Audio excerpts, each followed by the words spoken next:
What's your favorite celebrity experience that you've had being here in Los Angeles with your sunglasses? So this one is kind of cute, and I like this one a lot. A long time ago, I was making some glasses for Cher, and I took the glasses to the studios, and my son was my wife was about ready to deliver.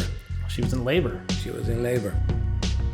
This is Startup to Storefront, the podcast where we talk to business owners and entrepreneurs about the untold challenges of scaling a business. Welcome to the podcast. We're here with Dan Deutsch, a legend in the eyeglass industry, I think. So I met Dan. We were at an amazing place called The Little Door. If you haven't been, please go check it out on West 3rd. And I'd been thinking about buying sunglasses for a long time. And someone's next to me, and Dan was next to me, and we start talking, and it hits me right away that you understood sunglasses at such a deep level in terms of like, what do you want to do? What's your business? And then your face structure, and you really had it down to a science.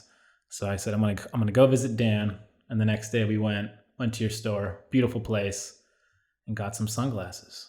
Certainly did. So Dan, how did you get started in the whole eyeglass business? Both. The eyeglass business. Yeah. So it was long time ago. Started as a part-time job, and I didn't know what I was doing, but I was an assistant, and I just loved it. And 50 years later, here I am. Like an obstetrician or something like that? What are they called? Optician.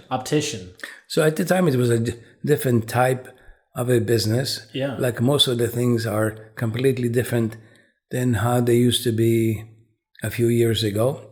So glasses were smaller. The materials were different. So the glasses now are much lighter, thinner, bigger, different qualities. They have no glare coatings. Yeah. They've got coatings to reduce blue light, which no one knew about before. So they have transition lenses. They have got lenses that when you wear them, because of the non-glare, are virtually invisible, which is very important in the movie industry. Interesting. Because if you can imagine somebody's face is on the screen, it's 50 feet in size, and it's glary, and I've seen this, and people in the audience are just gonna hit by That's interesting. the glare. It's very difficult. So you started part-time, and then at some point you thought to yourself. So I was working in a place where it was something similar to today's Costco. Here in Los Angeles. Here in Los Angeles, it was called Fedco. Okay. It was in South La Cienega. And I noticed that the management of Fedco was slowly but surely taking over all the departments. The meat department, the shoe department. They didn't get to the eyeglass department.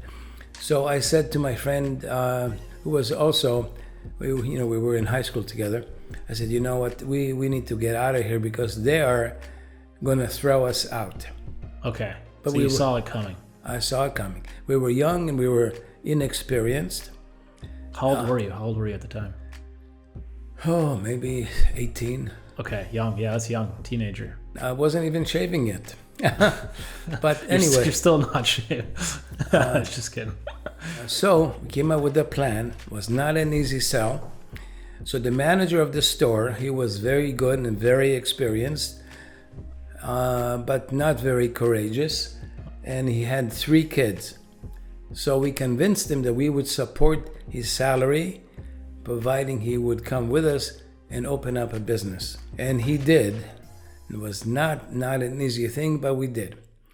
So we ended up, my father saw an ad in the paper, and it said store for sale in Manhattan Beach. Okay, and you're still 18, 19, same time. We went over there. The rent was $125. Was that a lot at the time, or was that for a space? Or was it okay? Was it fair? We didn't. I don't even know. I had no idea. But can you imagine the same space nowadays is costing me about $4,000. Right. So it was. Times have changed, but at the time it really was not The guy that owned it had a drinking problem. He was never there. It really was not an active, good optical store. Got it. So we had to start from scratch. So we made our own furniture. We put nails in the wall. We put glasses on the wall. All yourself. All ourselves, really, for no money at all. Nowadays, you hire architects and city and planning and You have to, fees and permits and fire department. None of that. We put it on the wall. We put the glasses over there. At the time, we were wearing bell bottoms and paisley shirts. Sure. This was 2 weeks ago for everyone watching, by the way. So it really was totally amazing. But we loved it. We had a lot of energy, and we did not conform to the normal optician at the time. The optician at the time was a guy who was wearing a white smock. He had his little ruler over here, and he normally worked for a doctor. Like and a he showed up. scientist-looking person. Yeah, it was kind of like somebody making keys. Out of a lab. It just was. There was nothing to it. It's like And you thought it was boring. You said this is boring. Well, it just wasn't. Well, it was boring, but definitely it wasn't us. Okay. With our energy being different one way or another, we slowly forged forward and started a business going. The problem was that there were three of us and only one getting a salary. Yeah. So we had to open up another store. Did you give him an equity in the business too, or was it just salary? Salary. Okay. Actually, I don't even think in my circle nobody knew of equity. I mean, sure. it was an unheard of thing. Yeah. Again, it's one of these That's things awesome. that an attorney would tell you nowadays, but Okay. it was unheard of. What was the name of the first store? It was under Optical Fashion Center. So you go to your second location. Or how does that location go? Are things going well? Are you getting the foot traffic you want? Or is it still a challenge at the Manhattan Beach? Oh, currently? No. At that time. Actually, interesting enough, I still have the same store. Oh, wow. So it's a long, long history. Yeah. That's amazing. So how long were you there before you either were successful enough I think about 4 years. Okay. About 4 years. And I think the second store was maybe on North La Cienega. Okay. And same team made it all 4 years? Still the same team. Wow. But 7 years afterwards, we had a splitting of the partnership, Yeah. and everybody went their own way. So I did well, and they did well. 7 years later. At that time. The famous 7-year itch. Yeah, of course. That's when it all happens. At that time, did you guys only have 2 stores, or did you have more than 2 stores? By that time, we had 4. Okay. And then as you're setting up all these different, all your different stores, is it the same layout, or are you guys going for the same look at every single store so they all feel the same name, or are you changing a little bit things up? No, it always changed. Okay. Because with time, things have changed. Yeah. So based on the market also, I imagine. It was based on the market and where you are. As an example, you would not design the same store in the Beverly Center as you would in La Cienega close by. Yeah. It's just a different desire of the management and your environment. So when you guys split the company, or when the 3 of you broke off, did you keep any, like, how did the stores get divided? Just revenue? Kind of like that. I kept one. Okay. I got a little bit more distribution. They kept the other ones, and we kept them going. So now you're on your own. You kept one.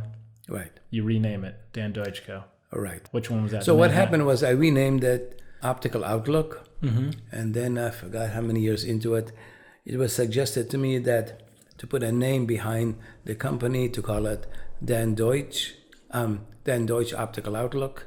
Which is a great name, by the way. I mean, you have a name meant for Hollywood. Yeah, it's really amazing. Rolls off the tongue. Yeah, it's just by coincidence. It's got some power behind it. Yeah. And the graphics, it looks like it has some stability. Does. Yeah, I've had people want to buy my name only. I had a person want to buy the name and create a shoe line.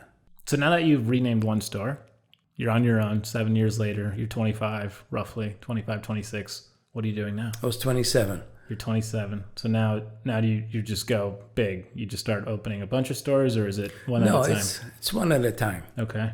The only time that you buy. I think, in my opinion, is that when you do a bunch of stores, is when you have lots of money, lots of backers, and lots of experience. Yeah, usually you get private equity, and they force you to grow. Again, this is the private equity. This is something relatively new. Sure. I'm sure it was done at the time, but not on my level. Got it. So then, what was your next store? The one right here, North La Cienega? There was a North La Cienega. It was a tiny little store. Okay. Tiny little store, maybe 300 square feet. Wow. Kind of once again, we had one big desk. We got some wood. We made a circular design. We made two square designs. All yourself still. Yeah, I mean, and we're not even handymen or carpenters. I mean, it really just Me neither. took it to a lumber shop and get some screws with a hook on it and pictures on the wall, and there she goes. Did you have music? Or was that not a thing yet? I feel like every store I go into now, there's music. Well, playing. yeah, nowadays, which I think is very crucial, is to set the mood. Yeah. So the clients feel comfortable when they come in. Actually, I think it's huge. The music is more important than the furniture. So then, when at what point did you have, I guess, 4 stores? And what is it like to scale that? So you go from one store, you have maybe 1 or 2 people on your team. Now you have 2 stores. You have, like, who do you hire first? Just someone to show the customers the glasses? Well, they have to be opticians. They have to be. Well, they have to know what they're doing. So I was not. I was selling glasses, prescription glasses, as well as sunglasses. Yep. Then the sunglass business was not what it is today. Was it so back then? Let's say it was 90-10, 90% eyeglasses, 10% sunglasses. Yeah, so maybe something like that. And now, would you say it's flipped completely? No, I would say that it's 30% sunglasses, and the rest, maybe 40%, and the rest is prescription glasses. Of course, you can have prescription glasses in a sunglass. Did you do contacts also, or how did I did contact lenses as well. Okay, let's talk about that for a second. So contacts hit the market around what time? When are we talking? I don't even know when contacts became. My mom's had hard contacts for as long as I can. Those are the first ones, right? Those were the first ones. Yeah, and you have to clean them every day, and it's high in maintenance. Yeah, but not many people use contacts. Nowadays, it's not too many hard contact lenses any longer. Yeah. Because why? Because the contact lenses of today are so thin. I use the dailies, and that's In-N-Out Burger, and it's easy. In-N-Out Burger, yeah. Did the contacts ruin your business, or was there a difficulty? Well, that's the interesting thing about if you're around long enough, there's always something new. Yeah. And then it's like you say, "Oh my God, what now? I mean, how can I survive the next wave of innovation?" And you always do. What have you seen? So we have, besides contact lenses, there's something else that came in that... Well, they came in the various stores that offered glasses in 24 hours. Like the prescription, so they finished the frame. Right. So got it. How would they do that? They would do it in-house? They would do it in-house. Okay. And then you would think, oh my God, if they do this, how can I keep up? And the beauty of that, at the same time, it forces you to get new equipment and rise to the occasion. Mm-hmm. And when you do that, you improve yourself. You don't even have to worry about the competition, long as you do the proper work yourself. As long as you catch up. All right. Is it a big machine that does that? No. It's expensive, but not big. How much is it? Oh, these machines are up to about $40,000. Okay. Some of them are less, but the better ones are around 40. And how long do they take to, I guess, cut the glass or whatever they need to do? What do they do? It's in a sense, it's almost like making a key. Okay. You align the lens with the prescription that it has to be. Yeah. Because you can't just throw it in there, it comes out. Right. It has to be measure the optical centers of your eyes. Yeah. It has to be set in the proper place. You put it in this key-like machine, and there she goes. But the machines of today are really fascinating. I mean, they're technology, and they're accurate, and they're very good. But in the good old days, there used to be a machine that was like 3 feet by 3 feet wide by 3.5 feet high, heavy-duty machine that you needed a pattern for every pair of glasses. Okay. Very often you had to make the pattern so it will cut the glass, like making a key again, but you needed to make the pattern first. So you've seen, what other technologies have you seen come into the industry that have been somewhat disruptive?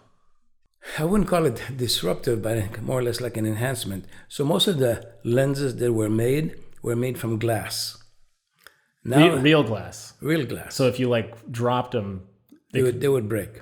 Oh, wow. And then later on, along the line came this machine that safety hardened the glass, and that made it, in the event that it does fall or something hits your eye, it will not shatter. It's almost like what they do nowadays with glass that is heat treated, so it will not break all over the place.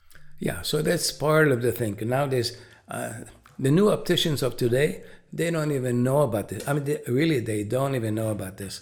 Yeah, it's fascinating. What are they made of now? Some sort of composite? Right. It's extremely lightweight and it's extremely thin.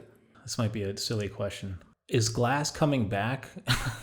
Because you know how some styles from the old people are like, oh, we got to bring glass back. Is that happening with some companies? Actually, I carried this company. It's called Varney. Okay. It was very popular about 30 or 40 years ago.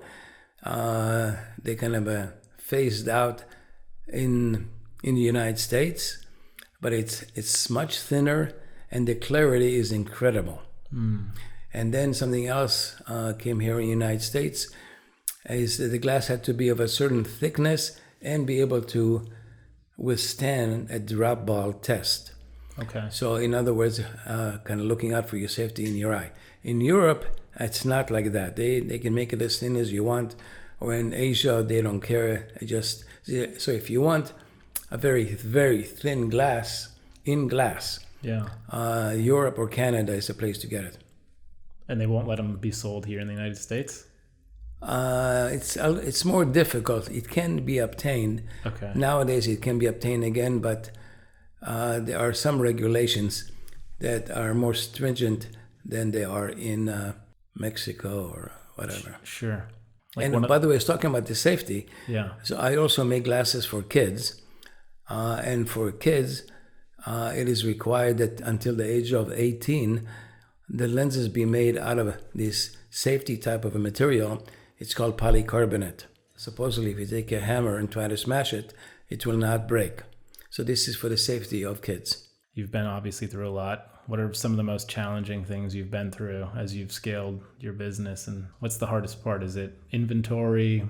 Is it kind of knowing what to buy, how much of it to buy? Well, to me, it's really, that part has not been a challenge. My challenge is to make sure that my employees represent my philosophy, my DNA, in a way that I feel comfortable with it.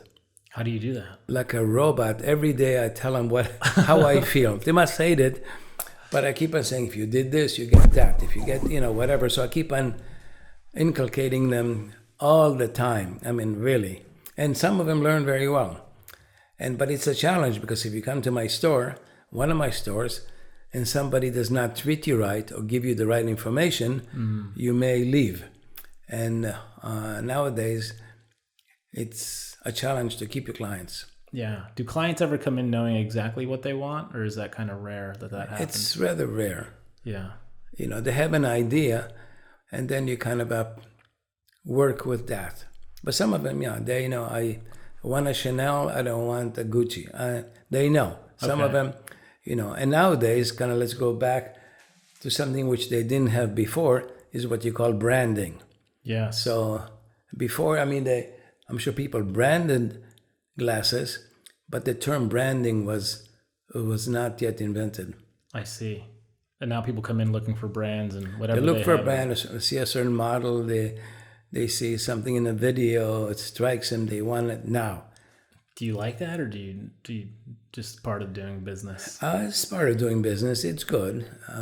I've at least noticed on your store on West 3rd, you have everything looks like an art piece, all of the different glasses, and there isn't really much branding on them, or any branding at all. Is that something that you try to focus on? My locations are in different areas of the city. Mm-hmm. Some of the stores do not want any brand names. Others, they want it to be as big as possible. Sure. Yeah, and they want to be sparkling, whatever. So it's a different mentality, different age group, different needs. Where is the store where you have no brands? Where is that one? In Santa Monica, Okay. that does not have as many brands as other stores do, but the brands could be smaller. They don't have to be as big and as exciting. They just have to be small or on the inside. People like the idea of a brand because it represents quality of the brand. Yeah. I know when I went there, I think these are Ivans, right? Yeah, Ivan is a great company. Yeah. No, I loved them. Super lightweight, really cool. Japanese brand, you said, right? Right. So my West 3rd Street specializes in Japanese products. Okay. So the area really appreciates that. Doesn't have too much names, but the quality is obvious to everyone. How did you figure out the best layout for your store? Is it just something you observed over time and sort of No, made I adjustments to? usually got together with some designer. But not right away, right? Not at the beginning. Maybe like on your third Not store. at the beginning, correct. That's it. It took a while to get with the designer. Yeah. It had to do with we really didn't know and affordability or trusting someone to do something better than you think you can. I think that's part of the problem with small business owners is especially if they get to be a little bit successful, then they think they are geniuses. And it's very difficult to bring in new ideas. That's very true. Yeah, I mean, they think, listen, I'm making all this money. Obviously, I know what I'm doing. Right. You know. Right. And then the market changes and you don't catch up or something like that could happen too. Well, sometimes you in the market, you're not aware of how much better it can be done or how much smarter it can be done if you do it right away. We talk about this a little bit in real estate, where if you're in a hot market, anyone can make money in real estate because everyone's riding the same wave. But the minute things go the other way and there's a recession or something like that, that's kind of when the let's call them the smarter people or the people that actually understand what they're doing at a deep level, they're the only ones that are able to ride that wave. Do you have an online presence in any way? Do you do any business online or people can buy direct? I have a small presence online. It's being developed right now. Okay. But it's I do have a small presence. Yeah. Correct.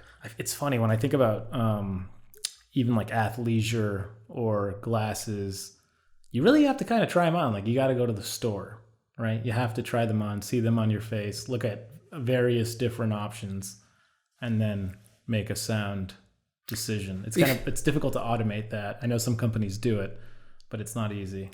Well, if your main concern is affordability, then you would buy online as long as it sits on your nose. You don't care what it looks like. Right. Then you would buy online. Right. And the problem, I mean, really, this is kind of fascinating. The problem with buying online is that it's like old shoes. You ever find that you have an old shoe and you never throw it out? You get another shoe and another shoe, but you never throw them out because God knows what. So the same thing with the glasses. If you bought one that doesn't fit, it's not likely that you're going to go and get another one because this did not work out. You paid for it. Your next eye exam is in 2 years, and you're going to weather it regardless. If it hurts, if it's crooked. Yeah. And some of these people have an awful lot of money, but the mentality is such that you hold on to it regardless of the comfort. I literally have behind you, probably about 10 feet behind you, we have maybe 10 pairs of sunglasses over there. Yeah, you can end up with a quality lens, but the main idea is to protect your eyes from ultraviolet radiation. Also, if you are a little bit vain, then it'll keep you from squinting all day long, and you don't have to worry about wrinkles as much.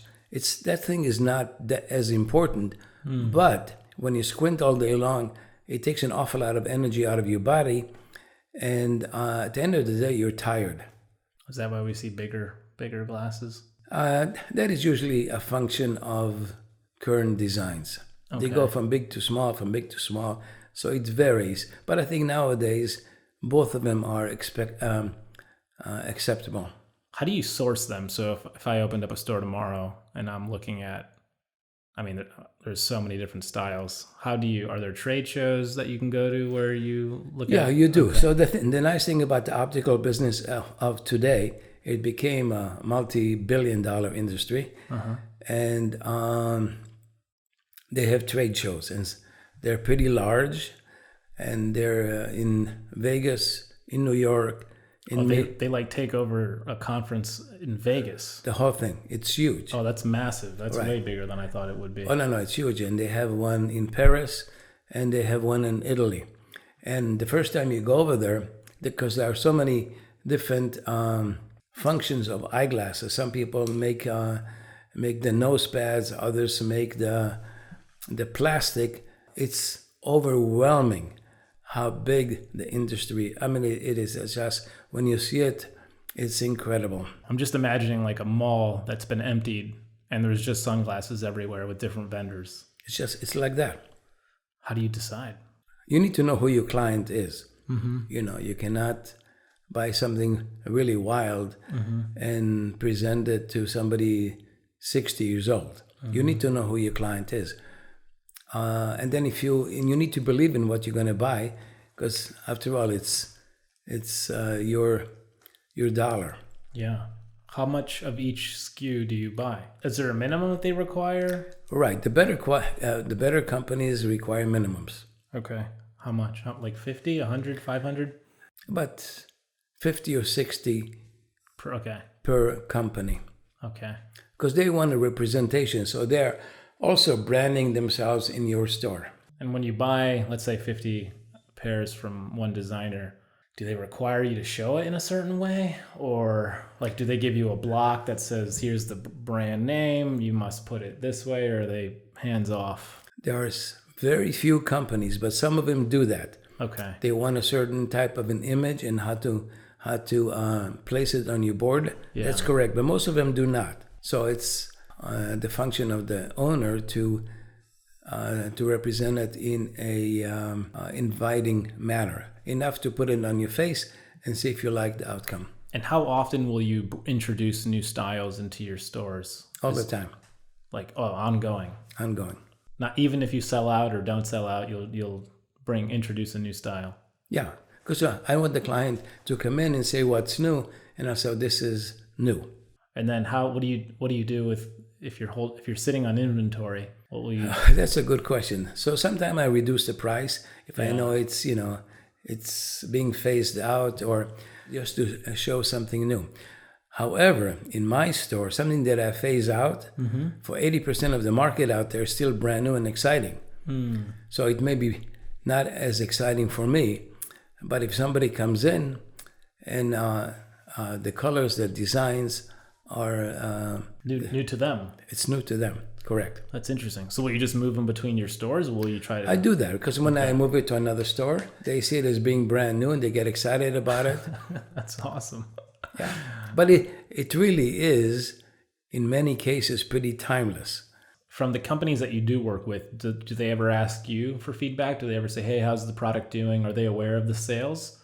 Or is it just, if you go back to them and buy another 50, then they assume things are going well? I've been around for a long time. Yeah. So I've a fairly good sense of what I think is good. So when I go to the trade shows, I mean, I cannot go 10 feet without 10 of them attacking me, saying, I'm just bringing this one in. What do you think? Should I get it? Whatever. So they do ask for my advice.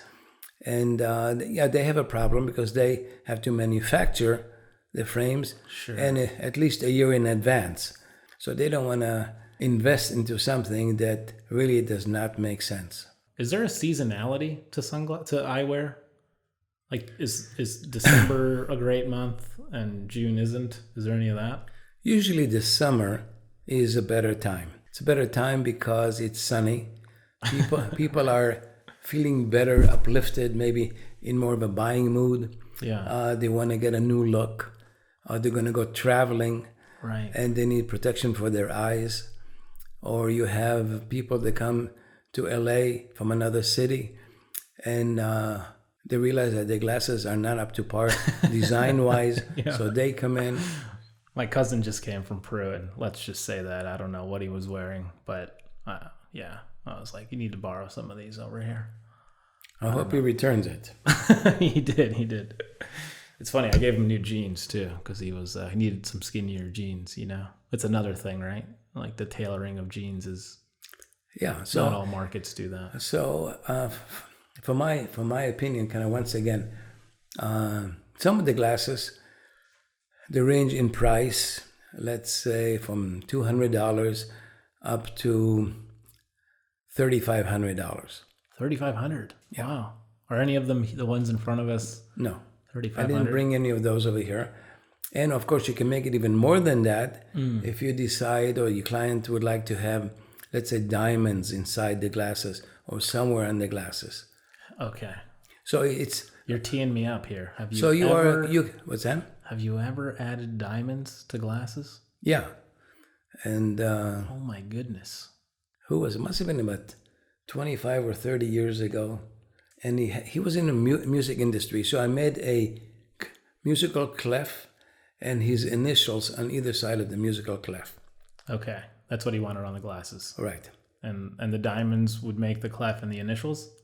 Or Everything was embedded with small stones. how much was that? It must have been more than 3,500. I really don't recall, Okay. but it was expensive. Yeah. And was then when you expensive. delivered it, did you deliver it in like a beautiful jewelry box or what was the... I didn't give it to me in a paper bag, Sure. but it was a nice representation. What's your favorite celebrity experience that you've had being here in Los Angeles with your eyeglasses, sunglasses? So this one is kind of cute, and I like this one a lot. A long time ago, I was making some glasses for Cher, and I took the glasses to the studios, and my son was my wife was about ready to deliver. She was in labor. She was in labor. Oh, wow. And at the time, there was a show in LA. It was very popular. It was called the Sonny and Cher Show. Sure. I used to go to the studios all the time. Mm-hmm. And I said to Cher, listen, I can stay here just for a short time because my wife is expecting. So you're talking directly to Cher. Well, yeah. That's so cool. And you're saying, Cher, I got to go. My wife's pregnant. And she says to me, and this is the part that I love, she says, go home, you little shit. So. Oh, that's funny. And then you went to the hospital. Your son was born. Yeah. Wow. Do you work with a lot of stylists Yeah. here in LA? Correct. Because for them, it's a good store to pick from because they need interesting things. Yeah. They cannot be in non-versatile glasses. They do these photo shoots are very expensive and a lot of designers, a lot of interesting fabric, clothing, suits. So the glasses have to work with all of that. I've always wondered this. If you're a stylist, do they have a relationship with you, or do they buy them, or do they borrow them, or like It goes both ways. It goes both ways. So they pay something for either or, to rent or to buy. And do you make an agreement with them where they give you some content for your Instagram? Well, if they use it in a magazine, then correct. And I say, listen, I would greatly appreciate it if you would give me some credit. What's in store for the future for Dan Deutsch Co? Any other stores coming online? You just redid your Beverly Hills location. Yes, I did. Actually, did you see it?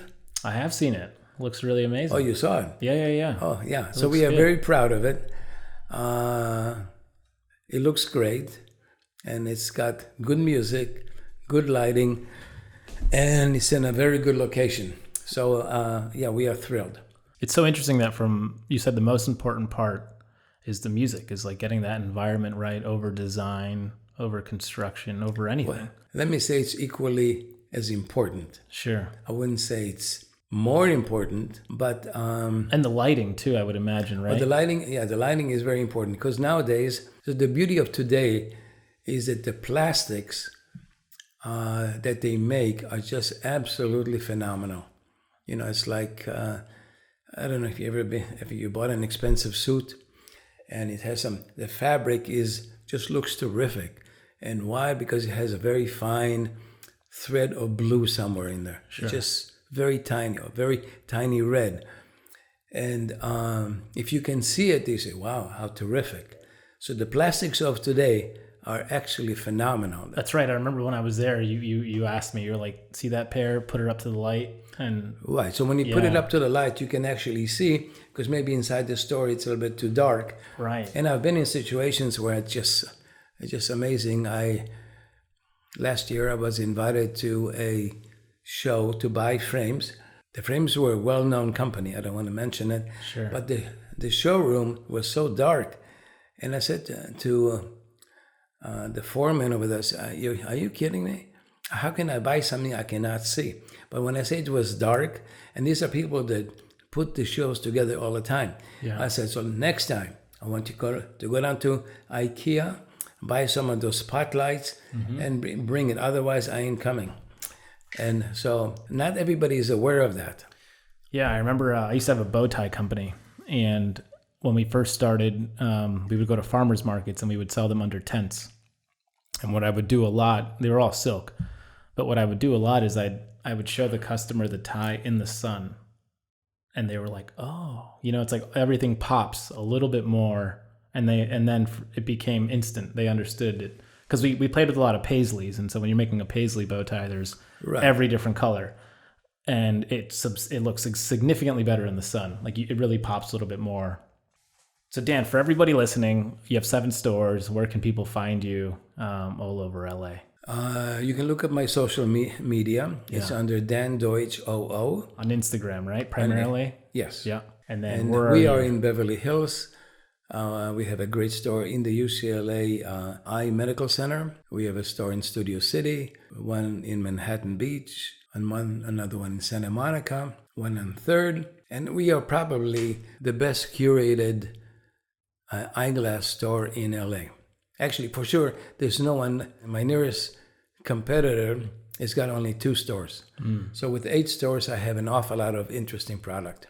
Yeah, go check out Dan. He has an amazing eye also, amazing products. It's a really cool store just to go check out too. I mean, the sunglasses there and the eyewear in general it's beautiful. It's like, it really is curated, well curated. Yeah, so I kind of started the term about 40 years ago. The glasses are jewelry to the face. Yeah. And I would like to leave you with this note. They are extremely important. Because if I put, let's say, a white frame on you, you will look completely different in how people evaluate you. Or if I put a frame on you that is too dark and too heavy, you will look let's call it nerdy, if you would. And if you were a woman, if you give her a frame that has an upswing to it, gives the face a nice lift. The change in the face is incredible.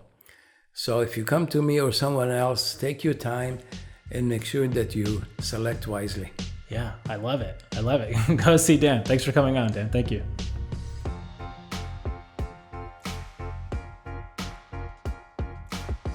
We here at Startup the Storefront would love to hear feedback from you. Reach out and let us know what you think about the show. Make sure to give us a rating on iTunes. Anything over 5 stars is the only way to go. Our music is composed by Double Touch. You can find us on Facebook and Instagram at Startup the Storefront. For more information on the products and businesses featured on the show, check out the links in the show notes. Make sure to subscribe so you don't miss a single episode. Thanks for listening, and we'll see you next time.